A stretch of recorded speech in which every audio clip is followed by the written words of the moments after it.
प्रस्तुत है कार्यक्रम post box number 111। Post box number 111। श्रोताओं नमस्कार। पोस्ट बॉक्स नंबर 111 में आप सबका बहुत बहुत स्वागत है। एक और ऐसा विषय जिसे लेकर आज हम आपके साथ जुड़ने जा रहे हैं, और जाहिर सी बात है कि इस विषय की प्रेरणा भी मन की बात से ही मिली है। माननीय प्रधानमंत्री महोदय जब मन की बात में विभिन्न बिंदुओं को इतने श्रद्धा भाव से, इतने विस्तार से, इतने संवेदनशीलता के साथ आप सबके साथ साझा करते हैं, शेयर करते हैं, तो वो हम सब के लिए प्रेरणा बन जाती है। और इसीलिए एक बार फिर जैनेन्द्र की तरफ से आपका स्वागत करते हुए जिस नए विषय को लेकर आज इस कार्यक्रम में हम उपस्थित हैं, वो अपने आप में हम सब के लिए प्रेरणा बनेगी, इस बात की हम उम्मीद करते हैं। और वो विषय है, बल्कि एक ऐसी विभूति है इस भारत की, एक ऐसे महान सपूत हैं जिन्होंने पूरी दुनिया के लिए, पूरी मानवता के लिए एक ऐसी सोच दी जो हमारे जीवन को एक दिशा भी देती है, ऊर्जा से भरती है, रोशनी से भी श्रोताओं भरती है, क्योंकि वो श्री अरबिंदो का दर्शन है, श्री अरबिंदो का चिंतन है और उनका जीवन है। तो आज के इस कार्यक्रम में श्री अरबिंदो के जीवन और चिंतन पर हम बातचीत करेंगे प्रोफेसर रमेश बिजलानी जी से। प्रोफेसर रमेश बिजलानी साहब जो श्री अरबिंदो आश्रम की दिल्ली शाखा है उसके स्थायी सदस्य हैं और लंबे अरसे से श्री अरबिंदो के जीवन, उनके चिंतन, उनके दर्शन से न सिर्फ जुड़े हैं बल्कि आत्मसात भी कर रहे हैं और हम सबको उससे प्रेरित भी कर रहे हैं। बहुत बहुत स्वागत है सर आपका इस कार्यक्रम में आज के। धन्यवाद। ये हमारा सौभाग्य, और मुझे लगता है कि इस कार्यक्रम में यानी इस सीरीज में जो कि मन की बात पर आधारित है, और पहली बार हम श्री अरबिंदो के बारे में बात करने जा रहे हैं और आपसे बात होने जा रही है, क्योंकि आपने अपने आप को पूरी तरह से समर्पित किया है श्री अरबिंदो के जीवन और उनके चिंतन को। तो मेरा सौभाग्य है। अब दुनिया श्री अरबिंदो को बहुत रूपों में जानती है और बात करती है, क्योंकि वो क्रांति योगी भी कहे जाते हैं। वो अपने आप में योगी हैं, विचार क्रांति के उत्प्रेरक के रूप में हम उन्हें देखते हैं, स्वदेशी के प्रवर्तक के रूप में देखते हैं। प्रधानमंत्री जी ने स्वयं जिसका जिक्र अपने मन की बात में किया। आप किस रूप में देखते हैं श्री अरबिंदो को? श्री अरबिंदो को किसी भी एक कैटेगरी में फिक्स करना बहुत कठिन है। वो क्या नहीं किया उन्होंने और क्या नहीं थे, और इसीलिए ये सब लोग उनको अलग अलग दृष्टि से देखते हैं। परंतु यदि सबसे जो कॉम्प्रिहेंसिव ब्रॉड तरीके से देखें तो एक स्पिरिचुअल मास्टर थे, जिन्होंने आध्यात्म में मुख्य चीजें ये की कि एक तो हमारे देश में लगभग पिछले 1000 साल से जो एक विभाजन हो गया था कि संसारी जीवन एक है, आध्यात्मिक जीवन एक और है। आध्यात्मिक जीवन कुछ गिने चुने लोगों के लिए है जो किसी जंगल में या किसी गुफा में बैठ के आध्यात्मिक अपनी खोज में लगते हैं, और बाकी संसारी लोग तो जो है उनको इतनी कंपल्शंस हैं, इतनी जिम्मेदारियां हैं, वो नहीं कर पाते। तो एक डिवीजन हो गई थी। तो उन्होंने कहा कि नहीं, आप आध्यात्म को दैनिक जीवन में ला सकते हैं, जैसे वैदिक टाइम्स में हुआ करता था, वो आज भी संभव है। और उन्होंने न केवल अपनी फिलॉसफी में लिखा कि किस तरह से संभव और क्यों वो महत्वपूर्ण है, श्रीमान ने पांडिचेरी आश्रम में उसको करके दिखाया कि वास्तव में आज भी ऐसा हो सकता है। दूसरा, उनका आध्यात्म जो था वो केवल एक इंडिविजुअल के लिए, एक साधक के लिए नहीं था, वो पूरे विश्व के लिए था कि किस तरह से हम यदि अपने दैनिक जीवन में आध्यात्म को ले आए तो न केवल जो उस पथ पर है उसको मोक्ष मिलेगा। मोक्ष मतलब यानी कि जो मृत्यु के बाद मिलेगा, इस पृथ्वी पर रहते हुए मोक्ष मिलेगा, और वो एक छोटा सा योगदान इसमें भी करेगा कि विश्व जो है एक अच्छी जगह बनेगा, जैसा है उससे बहुत अच्छा बनेगा और जल्दी बनेगा। तो ये मेरे ख्याल में एक तरीका जो देखने का उनको रियली जस्टिस करता है। एक्चुअली वो दार्शनिक थे, बहुत बुद्धिजीवी थे, लेकिन वो दार्शनिक अपने को कहलाना नहीं चाहते थे। वो कहते थे दार्शनिक तो सोचते हैं, मैं देखता हूँ। अच्छा। इसी क्योंकि सोचना जो है वो एक बुद्धि का काम है। हाँ। लेकिन वास्तव में जो आध्यात्म है वो एक दर्शन नहीं है, दर्शन करने का विषय है, मतलब साक्षात्कार का विषय है। तो साक्षात्कार तो वो जो है, जो एक जैसे गीता में भगवान कृष्ण अर्जुन को कहते हैं ना, 10वें अध्याय में तो पूरा सब कुछ बता दिया, पूरा ज्ञान दे दिया, लेकिन अर्जुन फिर भी सेटिस्फाई नहीं हुआ। उसने कहा कि मैं देखना चाहता हूँ। तो उन्होंने कहा ऐसे तो नहीं देख पाओगे, मैं तुम्हें दिव्य चक्षु दूंगा तभी देख पाओगे। तो वो उनके दिव्य चक्षु थे श्री अरविंद के, उन्होंने देखा था। इसलिए कहते मैं देखता हूँ, सोचता नहीं हूँ, इसलिए मैं दार्शनिक नहीं हूँ।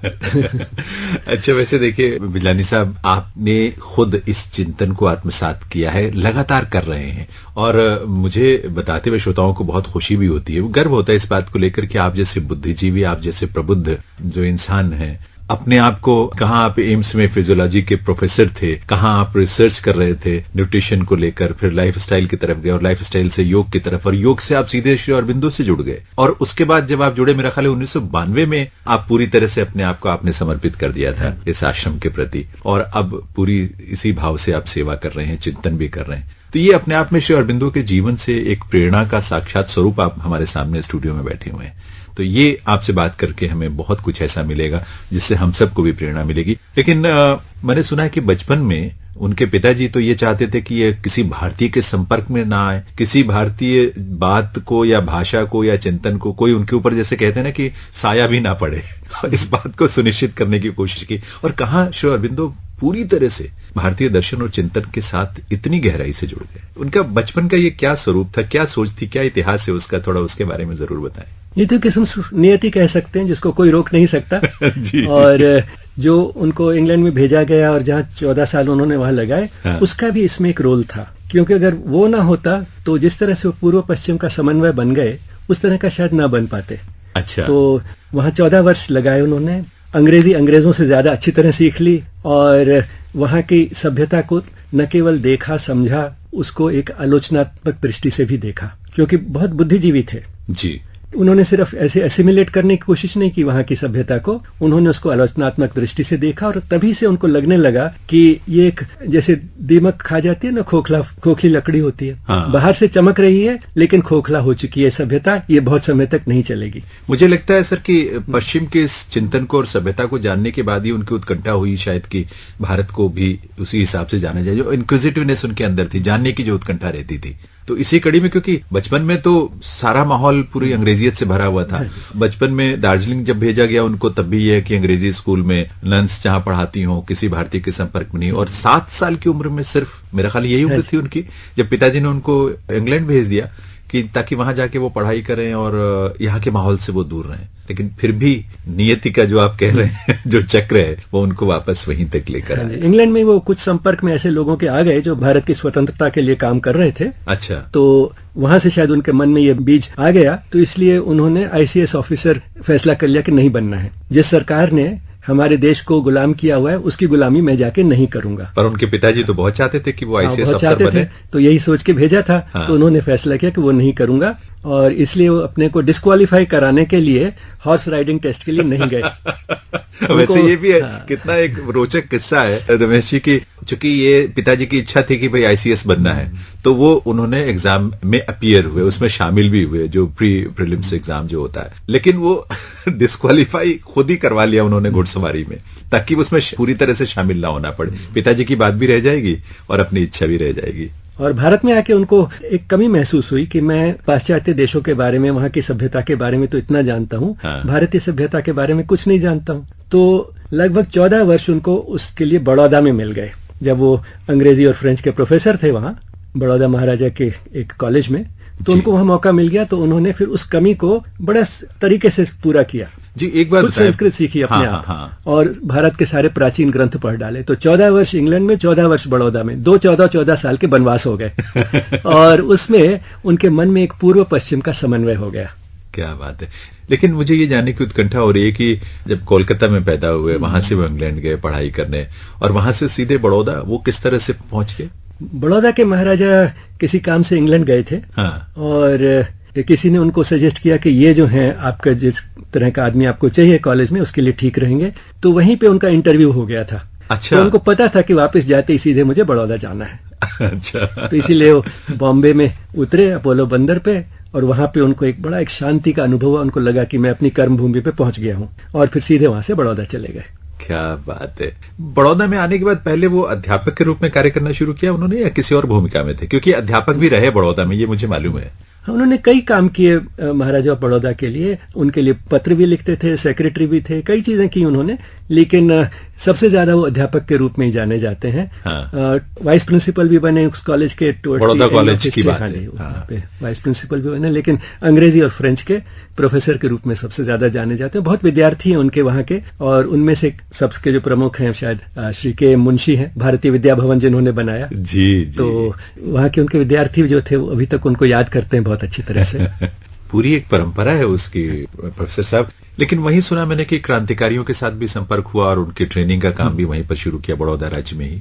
हाँ जी, वो शुरू हो गया था। हाँ। लेकिन बहुत ओपनली नहीं हुआ था, क्योंकि बड़ौदा कॉलेज में काम करते समय राजनीति जो थी वो अलाउड नहीं थी। अच्छा। तो उसकी अनुमति नहीं थी, तो इसलिए वो लेख लिखा करते थे। इंदु प्रकाश में कुछ लेख लिखे उन्होंने, और इस तरफ उनका झुकाव तो था ही, लेकिन उस फेज को हम ज्यादा मान सकते हैं कि उन्होंने ज्यादा उस फेज में जो सबसे महत्वपूर्ण काम किया वो यही किया कि संस्कृत सीखे और भारतवर्ष के पूरे प्राचीन ग्रंथ पढ़ डाले, समझे और उनको भी आलोचनात्मक दृष्टि से ही देखा जी। और उसका जो एक क्लाइमैक्स था वो जब बड़ौदा छोड़ जैसे उन्होंने अपना नाता तोड़ा 1907 में, तो उसी वर्ष शुरू में उन्होंने विष्णु भास्कर लेले जी से योग सीखने की कोशिश की। उनको बोले कि मुझे योग सिखाइए ताकि मैं उससे कुछ ऐसी शक्ति प्राप्त करूं कि देश को आजाद करा सकूं। अच्छा। तो उन्होंने कुछ इंस्ट्रक्शंस दिए उनको, लेकिन शायद वो आजादी की से तो रिलेटेड नहीं थे कि मन को साइलेंट कैसे करना है। तो श्री अरविंद 3 दिन के अंदर अंदर ऐसी समाधि की स्टेज में पहुंच गए कि लोग पूरे जीवन में नहीं पहुंच पाते,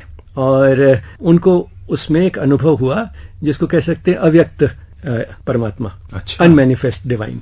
तो एक completely sort of undifferentiated vast infinite expense जिसमें कि जिसको अनमैनिफेस्ट डिवाइन अव्यक्त परमात्मा कह सकते हैं, पुरुषोत्तम, उसका उनको, या जिसको बोलते हैं अक्षर ब्रह्मन, तो उसका जो था अनुभव हुआ उनको वहां पे।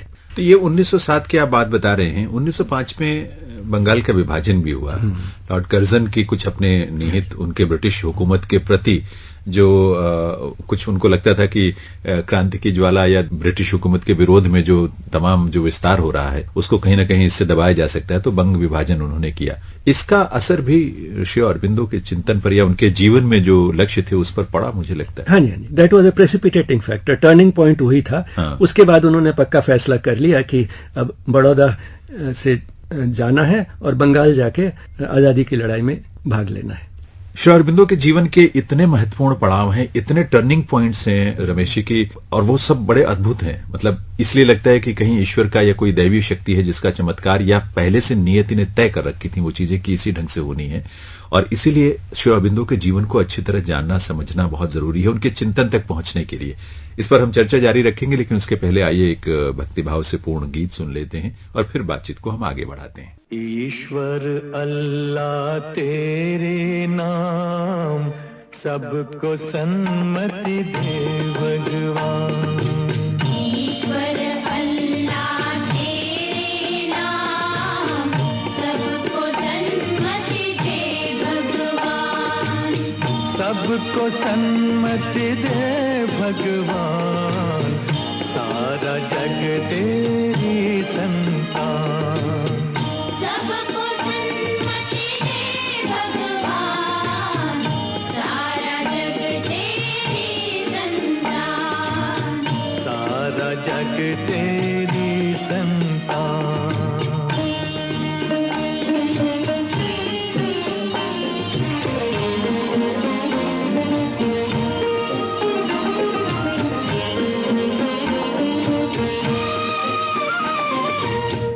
धरती पर बसने वाले सब हैं तेरी गोद के पाले। इस धरती पर बसने वाले सब हैं तेरी गोद के पाले।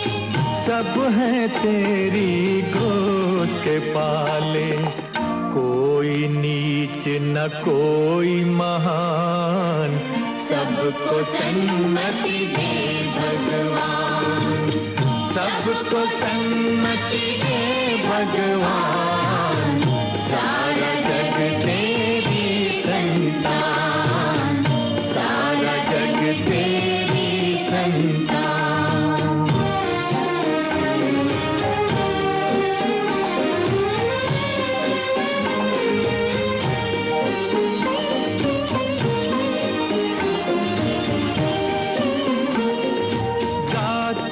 नस्लों के बंटवारे झूठ कहाए तेरे द्वारे।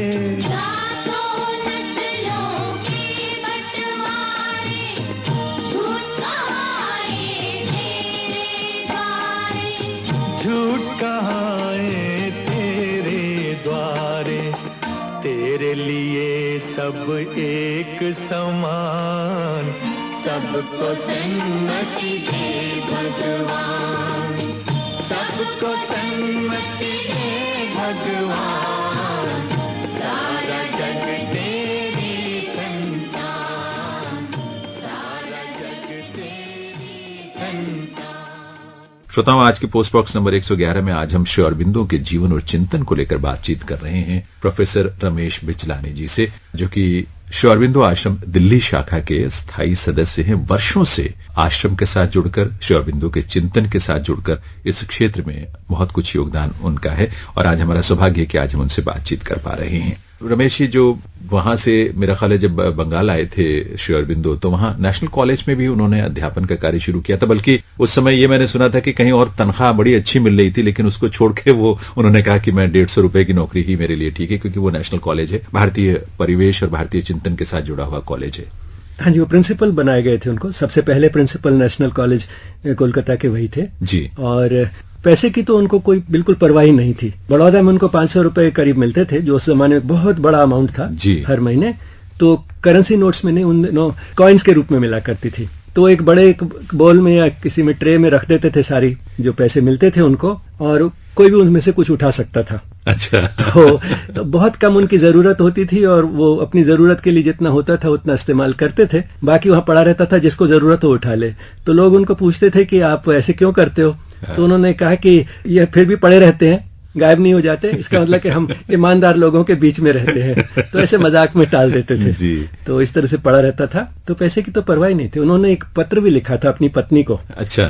बड़ा एक उसमें इम्पोर्टेंट है कि मुझ में 3 पागलपन है। अच्छा। एक पहला तो ये है कि यदि जितनी मुझे जरूरत है उससे ज्यादा मैं अपने लिए रखूं तो मैं अपने को चोर मानूंगा। तो इसीलिए वो रखते नहीं थे अपने पास। और दूसरे 2 जो पागलपन लिखे थे वो ये लिखे थे कि मैं तब तक आराम से नहीं रह सकता जब तक देश आजाद ना हो, क्योंकि कोई पुत्र जो है कैसे, कोई बेटा जो है कैसे चैन ले सकता है अगर उसकी माँ का कोई खून चूस रहा हो।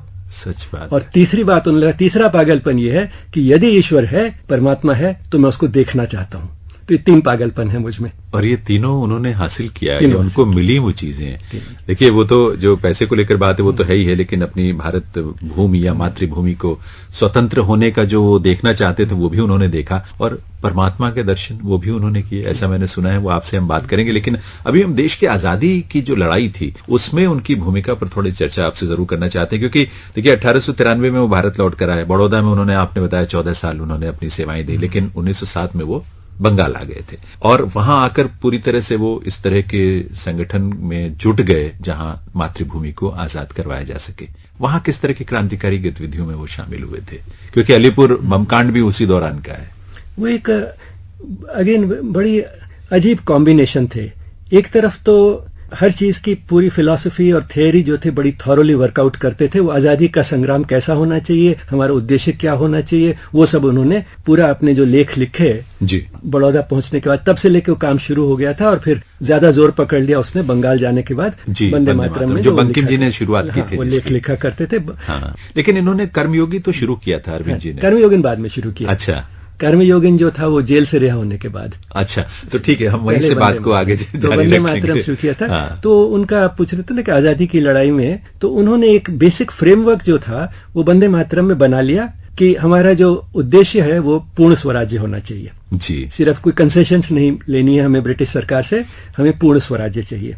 और उसके लिए तरीका क्या होना चाहिए, उसमें उन्होंने कहा कि हमें उनका बॉयकॉट करना है। अच्छा। तो बॉयकॉट में स्वदेशी भी उसका अंग था जी। मैंने सुना है कि जिस तरह से बॉयकॉट का अंग था। हाँ, एक रमेश चंद्र मजुमदार बहुत प्रख्यात इतिहासकार हुए, उन्होंने श्री अरबिंदो के बारे में लिखा है 2 मूल्य, 2 सिद्धांत जो उन्होंने उस दौरान दिए देश की आजादी के लिए। एक तो पैसिव रेजिस्टेंस, जो निष्क्रिय प्रतिरोध है, और एक नॉन कोऑपरेशन की, असहयोग की, जो बाद में गांधी जी ने उसको अपनाकर और विस्तार दिया। तो इस माध्यम से जो आप कह रहे हैं, इस माध्यम से उन्होंने एक बहुत मजबूत आधार तैयार किया देश की आजादी के लिए। बिल्कुल, ये सारा बॉयकॉट, पैसिव रेजिस्टेंस, स्वदेशी, ये सब जो था उन्होंने पूरा एक फ्रेमवर्क तैयार किया किस किस तरह का बॉयकॉट होना चाहिए जी। और जिससे कि कोई कानून तोड़े बगैर हम अंग्रेजों के लिए मुश्किल कर दे हमारे ऊपर राज्य करना, क्योंकि कई चीजों के लिए वो निर्भर है। हम निर्भर नहीं है इस चीज पे कि वो वहां से सुई और कपड़ा बना के हमारे यहाँ भेजें।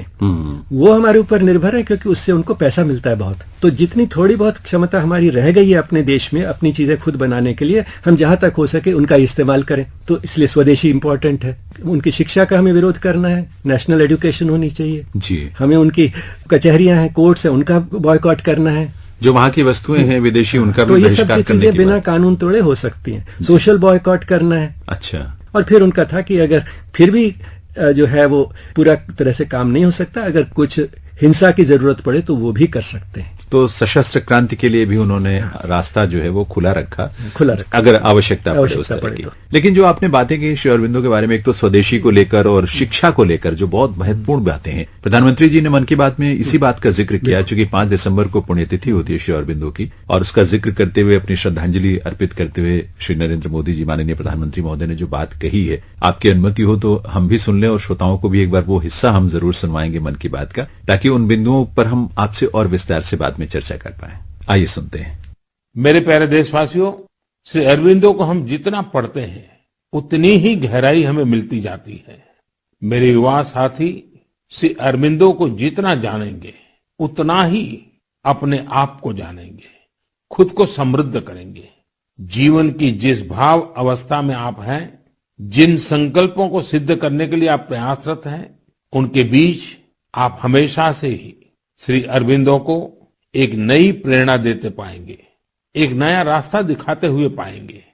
जैसे आज जब हम लोकल के लिए वोकल इस अभियान के साथ आगे बढ़ रहे हैं, तो श्री अरबिंदो का स्वदेशी का दर्शन हमें राह दिखाता है।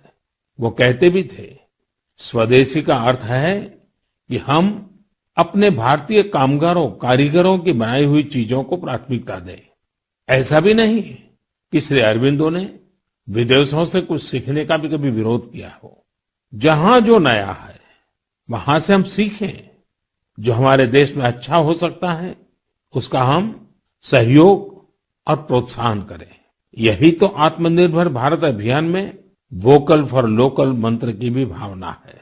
खासकर स्वदेशी अपनाने को लेकर उन्होंने जो कुछ कहा वो आज हर देशवासी को पढ़ना चाहिए। साथियों, इसी तरह शिक्षा को लेकर भी श्री अरबिंदो के विचार बहुत स्पष्ट थे। वो शिक्षा को केवल किताबी ज्ञान, डिग्री और नौकरी तक की सीमित नहीं मानते थे। श्री अरबिंदो कहते थे, हमारी राष्ट्रीय शिक्षा हमारी युवा पीढ़ी के दिल और दिमाग की ट्रेनिंग होनी चाहिए, यानी मस्तिष्क का वैज्ञानिक विकास हो और दिल में भारतीय भावनाएं भी हो, तभी एक युवा देश का और बेहतर नागरिक बन पाता है। श्री अरबिंदो ने राष्ट्रीय शिक्षा को लेकर जो बात तब कही थी, जो अपेक्षा की थी, आज देश उसे नई राष्ट्रीय शिक्षा नीति के जरिए पूरा कर रहा है। तो ये आपने सुना रमेश बिजलानी साहब की किस तरह से प्रधानमंत्री जी ने भी ये 2 महत्वपूर्ण बिंदु श्री अरबिंदो के चिंतन के हमारे साथ शेयर किए थे, साझा किए थे, और जो आज के युवाओं के लिए बहुत बड़ी प्रेरणा बन सकते हैं। तो यहाँ हम बातचीत को आगे बढ़ाएं, लेकिन वो अलीपुर बम कांड में चूंकि उनको जेल भी जाना पड़ा, जेल में रहना पड़ा, और जेल में जाना भी उनके लिए एक अलग ही टर्निंग पॉइंट था मुझे लगता है। तो वो अलीपुर बम कांड में किस तरह से उनको जेल भेजा गया, क्या उनकी भूमिका थी? एक जज था जो बहुत हार्श सेंटेंसेस दे रहा था भारतीयों को। अच्छा। तो क्रांतिकारी उसको मारना चाहते थे, तो एक बम फेंका गया एक कैरेज पे। उन्होंने सोचा कि वो जज उस कैरेज में है। अच्छा। लेकिन वो गलती हो गई, जज नहीं था उसमें 2 ब्रिटिश लेडीज थी, उनकी मृत्यु हो गई। तो उसके बाद पुलिस ने लगभग 40 लोगों को गिरफ्तार किया, जो किसी भी तरह से उनका कुछ कनेक्शन उससे हो सकता है। अच्छा। बम ब्लास्ट से। तो उनमें एक श्री अरविंद भी थे। तो इस तरह से वो जेल में गए, और जैसे आपने कहा कि वो 1 साल जो था उनके लिए एक टर्निंग पॉइंट था, क्योंकि जैसे एक उनको साक्षात्कार हुआ था अव्यक्त ब्राह्मण का, अव्यक्त पुरुषोत्तम का बड़ौदा में, जेल में उनको व्यक्त जो रूप है क्षर ब्राह्मण, वो उसका साक्षात्कार हुआ। उन्होंने भगवान कृष्ण का रूप देखा हर चीज में, दीवारों में, बिस्तर में, पेड़ों में, और जेलर्स में, जज में, प्रोसिक्यूशन काउंसिल में और डिफेंस काउंसिल में, सब में भगवान कृष्ण देखे उन्होंने। अद्भुत है। यहाँ से उनका जीवन मुझे लगता है कि बिल्कुल एक अलग दिशा की तरफ बढ़ता है, और वो एक और बड़े उद्देश्य को लेकर उनका चिंतन जो है वो शुरू होता है। मुझे याद है, और मैं पढ़ भी रहा था कि रमेश बिजलानी साहब की चितरंजन दास जी, मेरा ख्याल है उन्होंने इनका मुकदमा लड़ा था इस केस में, अलीपुर बम कांड में, और इसमें उन्होंने इनको अपने बहस के दौरान इनके बारे में जो शब्द इस्तेमाल किए थे वो बड़े अद्भुत है कि पोएट ऑफ पैट्रियटिज्म उनको कहते हैं, वो देशभक्ति के कवि हैं, प्रोफेट ऑफ नेशनलिज्म है, मतलब राष्ट्रीयता के और राष्ट्रवाद के पैगंबर हैं श्री अरबिंदो, और ए लवर ऑफ ह्यूमैनिटी है, मानव प्रेमी है। तो इस तरह से एक बड़ा अद्भुत स्वरूप उनका निकल के आता है उस बहस के दौरान भी, जो लोग जिस रूप में उनको देखते हैं। इस चर्चा को हम आगे बढ़ाएंगे, लेकिन आइए एक और भक्तिभाव से पूर्ण गीत हम सुन लेते हैं, श्रोताओं को भी सुनवाते हैं, और फिर हम बातचीत के कुछ अलग बिंदुओं के साथ फिर से उपस्थित होंगे। नाम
श्रोताओं, कार्यक्रम आप सुन रहे हैं पोस्ट बॉक्स नंबर 111 और आज इस कार्यक्रम में प्रोफेसर रमेश बिजलानी साहब से हम बातचीत कर रहे हैं श्री अरबिंदो के बारे में। एक महान सपूत इस भारत भूमि के, जिन्होंने पूरी मानवता के लिए जो चिंतन किया और जो दिया है, वो हम सब के लिए ऊर्जा से भरी हुई एक ऐसी रोशनी है जिससे हम हमेशा प्रेरणा पाते हैं या पाना चाहिए, यानी हमें उसकी तरफ जुड़कर जानना जरूर चाहिए इन चीजों के बारे में। बिजलानी साहब, जो अलीपुर बमकांड हुआ, अलीपुर षड्यंत्र केस के रूप में जिसे जाना जाता है, उसके बाद वो जेल गए, जेल में रहे। उसी दौरान जेल में जो उनके अनुभव थे, उसके बाद उनके जीवन की क्या दिशा रही, किस दिशा में और कहां तक वो आगे बढ़े? जेल से बाहर आने के बाद उनको एक जेल के अंदर आदेश मिल गया था कि क्या करना है। अच्छा। तो फैसला करके निकले थे कि देश तो स्वतंत्र हो ही जाएगा। वो आश्वासन उनको भगवान कृष्ण से मिल गया था। हाँ। लेकिन उनका काम जो है वो आजादी की लड़ाई में भाग लेना नहीं है। उनका काम है विश्व को वो विद्या देना जो सारे संसार को, जिसकी आवश्यकता है, जिससे सारे संसार का उद्धार हो सकता है। उनका वो उद्देश्य है। और इसलिए जल्दी ही उसके बाद वो पहले चंद्रनगर गए, फिर उसके बाद पौंडीचेरी चले गए। पौंडीचेरी क्यों गए मुझे नहीं समझ में आया, क्योंकि कोलकाता से, चंद्रनगर से वो पौंडीचेरी का क्या आकर्षण रहा या कैसे नियति उनको वहां लेकर गई? जैसे उनको जीवन का लक्ष्य जो था, वो जेल के अंदर आदेश मिला, उसी तरह से ये भी आदेश मिला कि आप पौंडीचेरी जाइए।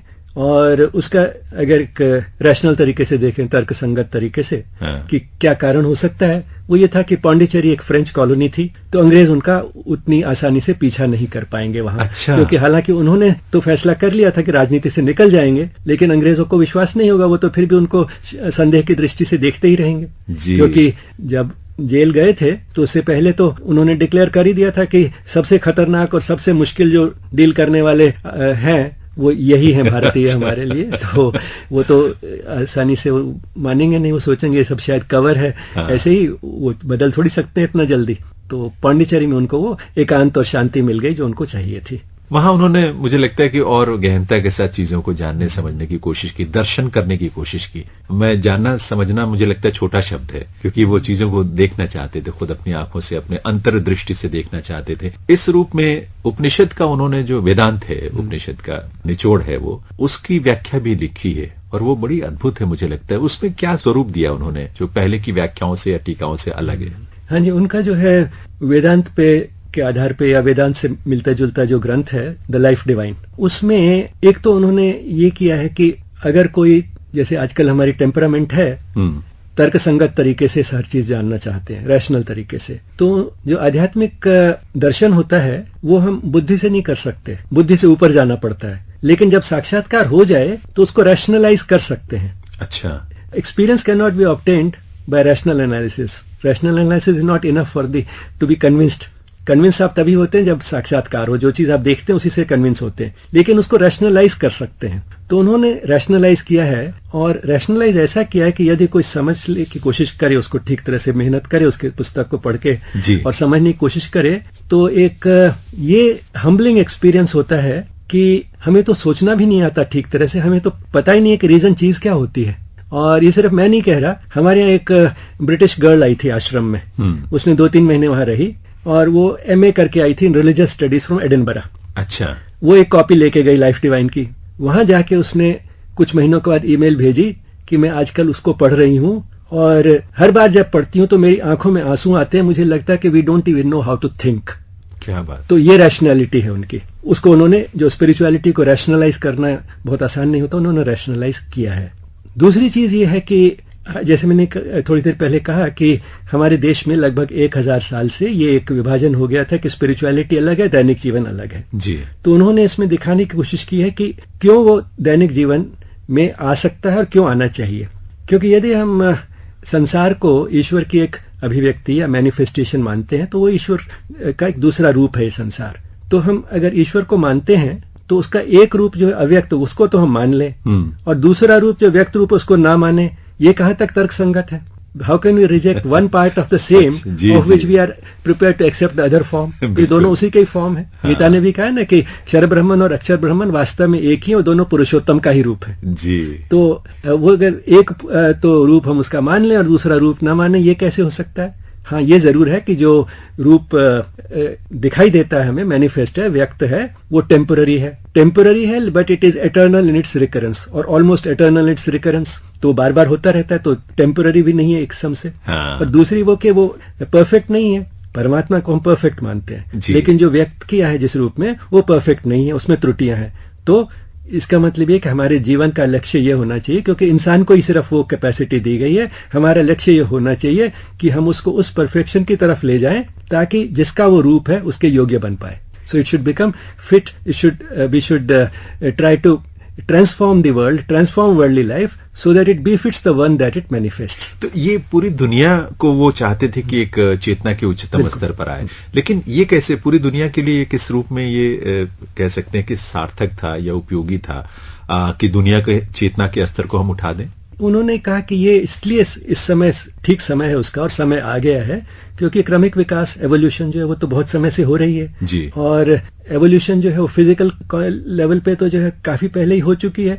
इंसान जो है वो भी फिजिकली जो है जानवरों से कोई बहुत दूर नहीं है। जो मेजर जो लीप है वो कॉन्शियसनेस का ही हुआ है, पशु से इंसान में। चेतना का जो स्तर है, चेतना का स्तर जो है वो चेंज हुआ है और इसीलिए इंसान जो है वो इतना पशुओं से अलग है। लेकिन इंसान भी अभी भी जो ईश्वर की चेतना है उसका एक बहुत छोटा अंश व्यक्त करता है, इसलिए काफी कुछ पशुओं के कैरेक्टरिस्टिक्स हैं इंसान में। लेकिन अगला जो लीप होगा उसमें वो और भी ज्यादा अंश व्यक्त होगा और उसका समय आ गया है और इंसान जो है उसमें कंट्रीब्यूट कर सकता है, उसमें योगदान दे सकता है, क्योंकि इंसान के अंदर ही एक वो अर्ज है, एक एस्पिरेशन है, एक अभिप्सा है कि मैं अपनी चेतना का स्तर ऊपर ले जाऊं और उसको वो कैपेसिटी भी दी गई है, उसको क्षमता भी है। तो अब वो समय आ गया जब ज्यादा लोग ऐसा करेंगे और जितने ज्यादा करेंगे उतना वो इस चीज में योगदान देंगे कि जो क्रमिक विकास अभी तक सिर्फ अपने धीरे धीरे नेचुरल प्रोसेस से होता था, अब वो जल्दी जल्दी हो सकता है, ताकि पृथ्वी जो है, ह्यूमन नेचर चेंज हो और उससे जब इंसान का जो प्रवृत्तियां वो चेंज होंगी तो संसार बदल जाएगा। तो ये जो विजन है उन्होंने लाइफ डिवाइन में दी है।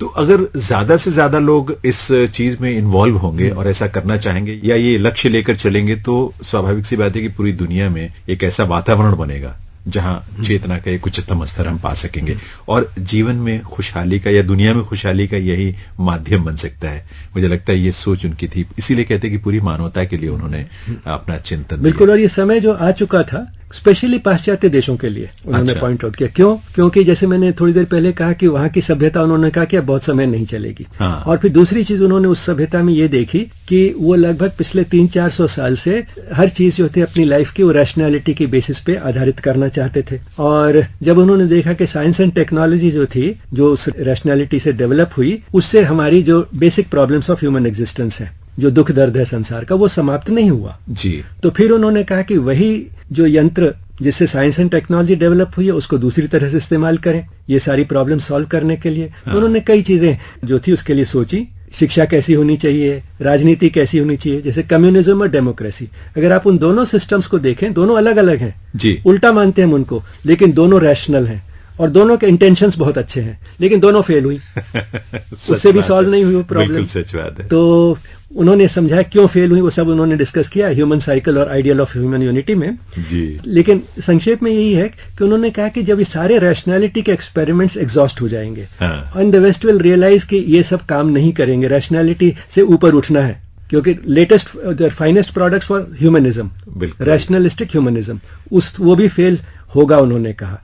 और जब वो रियलाइज करेंगे कि रैशनैलिटी इज नॉट इनफ, तो वो जो चीज रैशनैलिटी से ऊपर है, बुद्धि से ऊपर है, उस स्तर पे जाने की कोशिश करेंगे। और फिर उनको भारत की तरफ देखना पड़ेगा, यहाँ पे उनको वो विद्या मिलेगी जो उनको उस लेवल पे ले जाएगी और उसी में ही उनको संसार के जो ये प्रॉब्लम्स ऑफ ह्यूमन एग्जिस्टेंस है, इनइक्वालिटी, इनजस्टिस, मिजरी, सफरिंग, उसका सोल्यूशन उनको वहां मिलेगा। अच्छा, इसका मतलब ये कि भारत का जो चिंतन है, दर्शन है, उसमें श्री अरबिंदो ये विश्वास करते थे कि दुनिया में जो भी तकलीफें हैं, जो भी दुख दर्द है, जो चुनौतियां परेशानियां हैं, उनका हल इसी भारतीय चिंतन बिल्कुल इसी कुंजी उसकी भारतीय दर्शन में ही है। और इसीलिए युवा वर्ग के लिए जैसे आदरणीय प्रधानमंत्री ने कहा कि जो वो जीवन में चाहते हैं उसको वहीं पे ही पाएंगे अल्टीमेटली, क्योंकि बाकी सब जो है वो जब एग्जॉस्ट कर पाएंगे possibilities, the whole western civilisation has realised it कि बाकी सब पॉसिबिलिटीज एग्जॉस्ट करने के बाद फिर वहीं पे उन्होंने कहा था पहुंचेंगे और आज वो पहुंच गए हैं। The whole world is looking up to us, तभी कह दिया था 100 साल पहले कि ये होगा।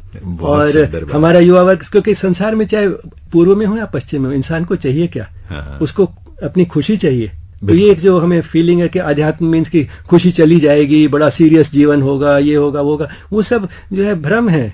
असली खुशी तो है ही उसी में है और एक ऐसी अनुभूति है जिसमें आप हमेशा डूबे रहते हैं। निश्चित रूप से ये बाहरी या भौतिक खुशी की बात नहीं है, भौतिक आनंद या जो हैप्पीनेस है उसकी बात नहीं है। आपके अंतर्मन में एक ऐसी खुशी, एक ऐसा आनंद जो हमेशा आपको एक नई ऊंचाई पर रखता है, मतलब जिसके लिए आप निर्भर नहीं है बाहरी परिस्थितियों पे। जी, क्योंकि आमतौर पे हम सोचते हैं खुशी वो है मेरे पास कपड़ा अच्छा होगा, मेरे पास खाना अच्छा होगा, मेरा घर अच्छा होगा, मेरा फर्नीचर अच्छा होगा, मेरी कार अच्छी होगी तो मुझे खुशी मिलेगी। लेकिन ये सब इच्छाएं पूरी होने के बाद भी जब लगता है कि नहीं खुशी नहीं मिली, तो फिर इंसान ढूंढना शुरू करता है और फिर उसको अल्टीमेटली मिलता है इन सब चीजों में खुशी नहीं है, खुशी मेरे अंदर है। तो अंदर खुशी कैसे ढूंढनी है वो हमारे दर्शन में ही है। आप एक इस बात के साक्षात प्रमाण हैं, क्योंकि आप इतने महत्वपूर्ण संस्थान में, एम्स दिल्ली में आप कार्यरत थे प्रोफेसर के रूप में। नहीं, मैं तो एक छोटी सी चीज हूँ। आप दूसरों को देखिए, बिल गेट्स इतना बड़ा आदमी बनने के बाद आज उसको कहाँ पे सेटल फुलफिलमेंट मिल रही है। सारी दुनिया में पैसा बांट रहा है। मणि भौमिक जी, हमारे भारतीय जो अमेरिका में सेटल हुए, बड़ी रिसर्च की, सब कुछ किया फिजिक्स में, और फिर एक दिन उनकी किताब है कोड नेम गॉड, मणि भौमिक की। अच्छा। बहुत गरीब परिवार में बंगाल में पैदा हुए लेकिन बहुत इंटेलिजेंट थे, अमेरिका पहुंच गए, बहुत रिसर्च की, सब कुछ किया, नाम भी मिला, ख्याति भी मिली, पैसा भी कमाया, कैलिफोर्निया में पता नहीं कितने मकान खरीद लिए, बड़ी बड़ी पार्टियां की, सारे जो वहां के वीआईपी थे सबके साथ कांटेक्ट हो गया अमेरिका में। एक पार्टी के बाद जब सब लोग चले गए और वो अकेले थे, तो एक विजिटिंग कार्ड उन्होंने देखा जमीन पे गिरा हुआ है। अच्छा। उसको उठाया, नाम देख के फिर फेंक दिया। क्या यही लाइफ होती है? वो उनका एक टर्निंग पॉइंट बन गया। He suddenly felt, he says, वो बड़ी उन्होंने एक अच्छा फ्रेज यूज किया है कि जब वो कार्ड देखा उन्होंने फेंका तो he said I got a very strange feeling of being starved and being over nourished at the same time. अरे क्या over nourished with material progress and starved of the spiritual element in life. जो real happiness है। तो इससे फिर मुझे अपनी जो भारत की जड़ें थी वो याद आ गई और वहां से उनको बहुत अद्भुत है। लेकिन ये हमें गर्व तो करना चाहिए, लेकिन हमें भी उस दिशा में आगे बढ़ने की कोशिश करनी चाहिए। एक गीत हम श्रोताओं को सुनवा देते हैं प्रोफेसर साहब, और उसके बाद फिर कार्यक्रम के अंतिम चरण में कुछ और चर्चाएं आपसे करेंगे।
कहलाए, तोरा मन दर्पण कहलाए।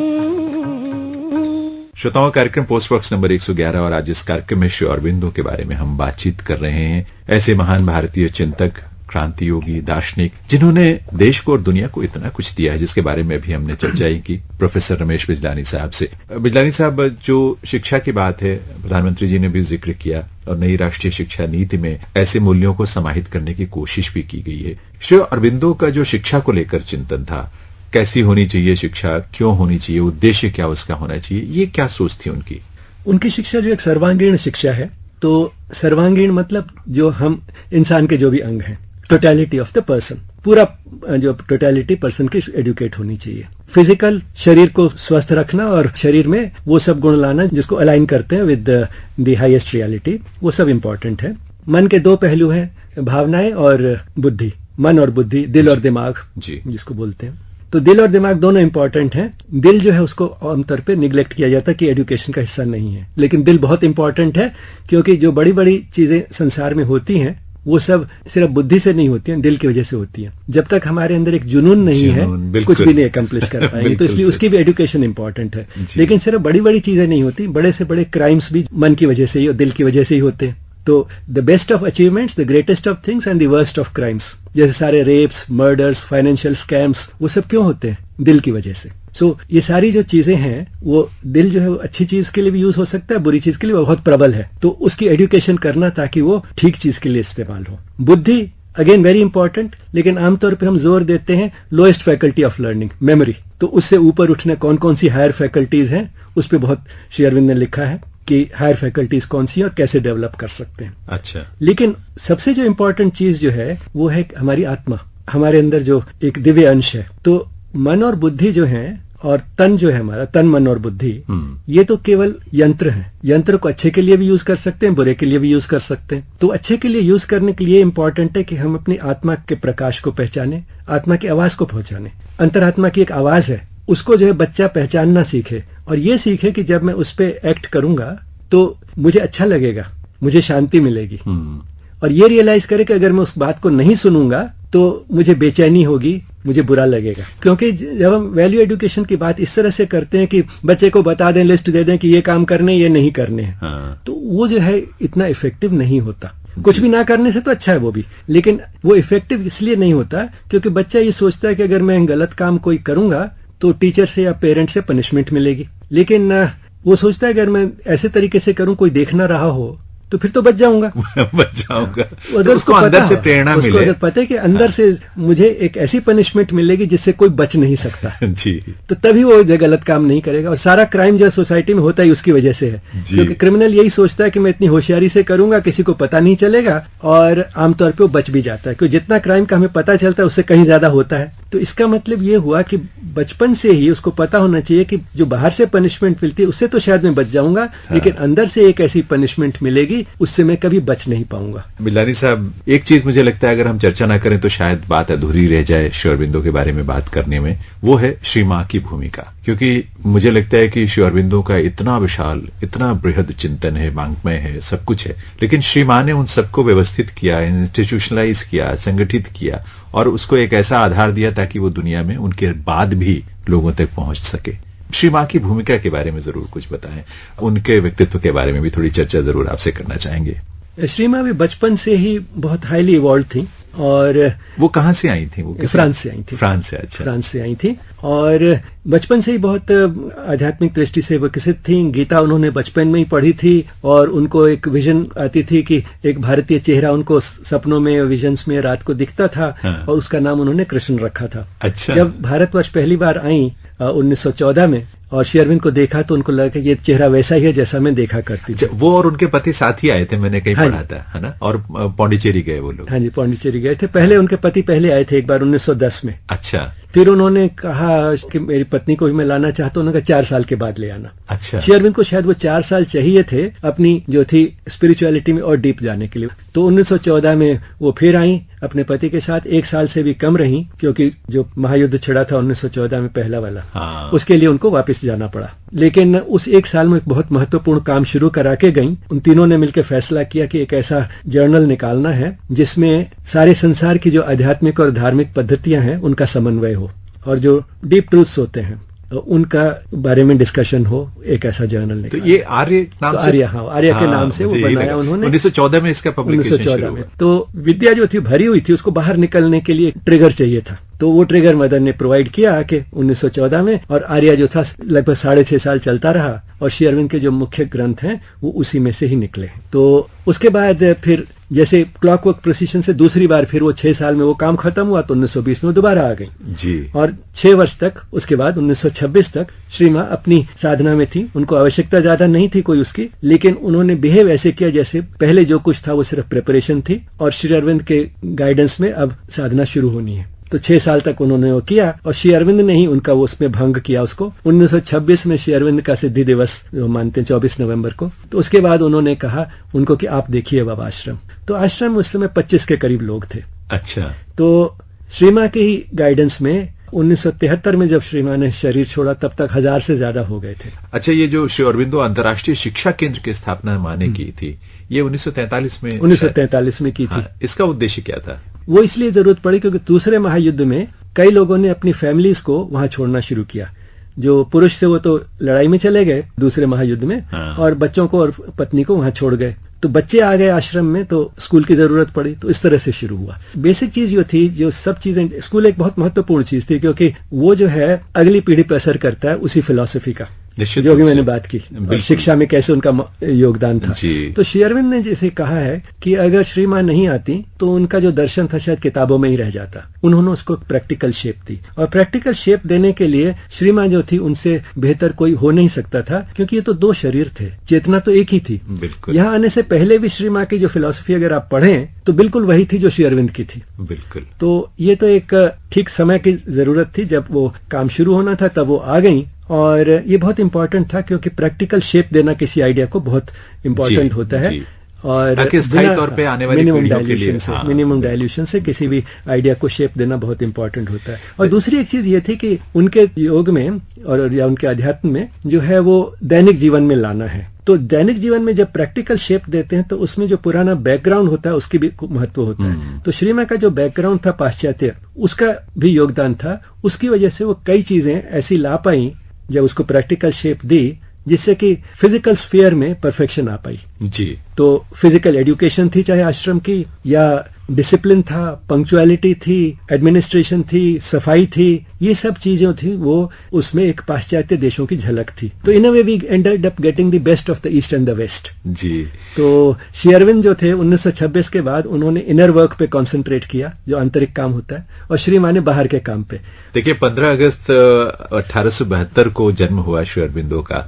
उनकी एक कामना थी कि मातृभूमि जो है वो स्वतंत्र हो, बेड़ियों से मुक्त हो, और 15 अगस्त को ही देश आजाद हुआ 1947 में। मुझे लगता है ये भी एक नियति का ही एक निर्णय था कि उनकी इच्छा को इस रूप में भी साकार किया गया कि उसी तारीख में उनके जन्मदिन पर ये चीज हो पाई। हाँ जी, बिल्कुल। वो तो इतना कोइंसिडेंस जो है एक्सीडेंटल होना मुश्किल है। और उनके ही 75वें जन्मदिन पे भारत जो था स्वतंत्र हुआ 75th बर्थडे, और 5 दिसंबर 1950 को उन्होंने समाधि ली।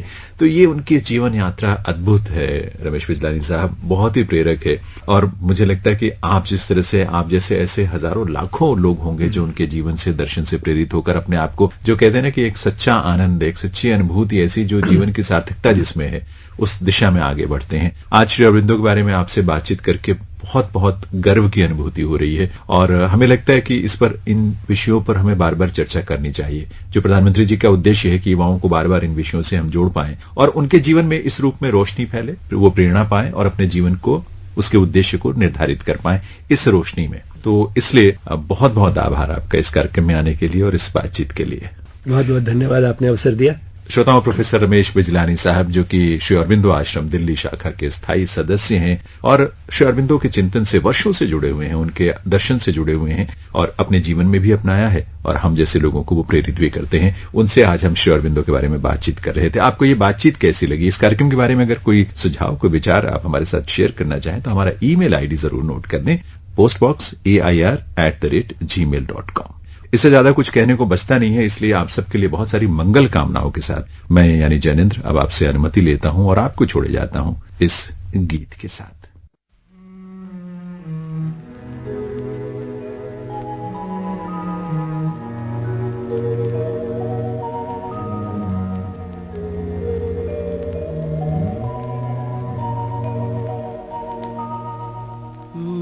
प्यार का सागर है, तू प्यार का सागर है, तेरी एक बूंद के प्यासे हम, तेरी एक बूंद के प्यासे हम, लौटा जो दिया तूने, लौटा जो दिया तूने, चले जाएंगे जहाँ से हम, चले जाएंगे जहाँ से हम। प्यार का सागर है।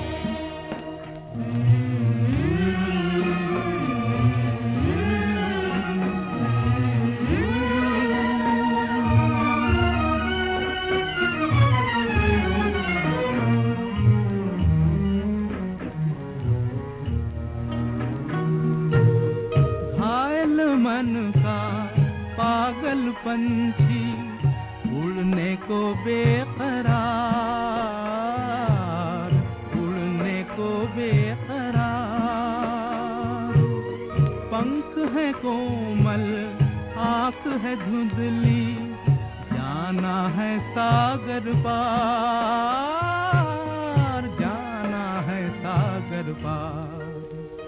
अब तू ही से समझा, अब तू ही से समझा, राह भूले थे कहाँ से हम, राह भूले थे कहाँ से हम।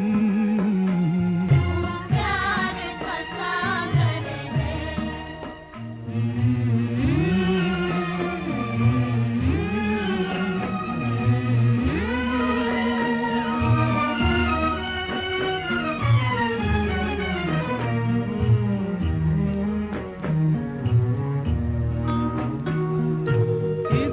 झूम के गाए जिंदगी, उधर है मौत खड़ी, उधर है मौत खड़ी, कोई क्या जाने कहाँ है सीमा, उलझन आन पड़ी, उलझन आन पड़ी।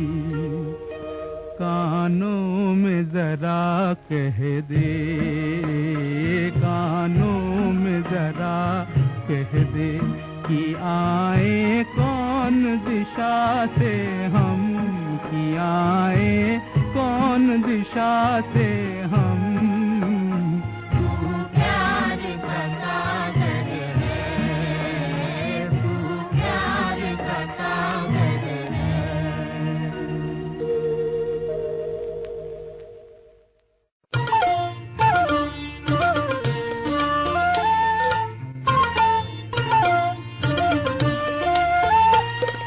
अभी आप सुन रहे थे कार्यक्रम पोस्ट बॉक्स नंबर 111। श्रोताओं, ये कार्यक्रम प्रत्येक रविवार को इसी समय आकाशवाणी के रेनबो नेटवर्क और विभिन्न केंद्रों से प्रसारित किया जाता है। इसमें वो रविवार शामिल नहीं है जिस रविवार को माननीय प्रधानमंत्री अपने मन की बात करेंगे। Post box number 111। इस कार्यक्रम के प्रस्तुतकर्ता थे Jainendra Singh. Post box number